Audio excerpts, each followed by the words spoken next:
குழந்தைகள் வாலிப வயதுகிட்ட வரும்போது விளையாட்டும் போது கிரிக்கெட் எல்லாம் கார்க் பால் வச்சு விளையாண்டாங்கன்னா கண்டிப்பாக கார்டு யூஸ் பண்ணணும். விந்து பைகளை பாதுகாக்கிறதுக்கு கார்டு கண்டிப்பா யூஸ் பண்ணணும். விந்து பைகள் வீங்கிச்சுன்னா உடனடியாக மருத்துவரை பார்க்கணும். மம்ஸ்ன்னு புட்டாளமா பொண்ணுக்கு வீங்கி வந்தா உடனடியாக விந்து பைகளை தாக்காமல் இருக்க அதற்கான மருந்துகள் கொடுத்து காப்பாற்ற முடியும். அது நம்மளை மனதில் வச்சுக்கணும். நாம ஒரு மஞ்சளை தடவிட்டு அப்படி வீட்டிலே வச்சுக்குவோம். அப்படி பண்ணக்கூடாது. ஏன்னா விந்து பைகள் தாக்கப்பட்டால் விந்து உற்பத்தி கடுமையாக பாதிக்கப்படும். சிறு வயதுல ஆண் குழந்தைகளுக்கு விந்து பையை எப்படி பரிசோதிக்கணும்னு கண்டிப்பா நம்ம கற்றுக் கொடுக்கணும். 35 வயதுக்குள்ளதான் விந்து பை கேன்சர் வரும். விந்து பையை தொட்டு பார்க்கும்போது அதை நம்ம எப்படி பெண்களுக்கு மார்பகங்களை தொட்டு பார்த்து பரிசோதனை பண்ண சொல்லணும், ஆண்களுக்கும் இது வரும்.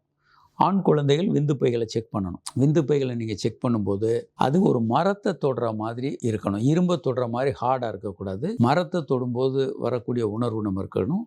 அதனுடைய எல்லா பக்கங்களும் ஸ்மூத்தாக இருக்கணும். கரடு முரடாக மேடு பள்ளமாக இருக்கக்கூடாது. 2 பக்கமும் ஒரே மாதிரி இருக்கணும். இதெல்லாம் இருந்ததுன்னா போதும். இல்லை உங்களுக்கு ஏதாவது வித்தியாசம் தெரியுது அப்படின்னா நீங்கள் கண்டிப்பாக மருத்துவர்களை அணுகணும். ஆரம்ப கட்டத்திலே இதை கண்டுபிடிச்சோன்னா முழுமையாக குணப்படுத்தலாம். இது ரொம்ப ரொம்ப அவசியம்.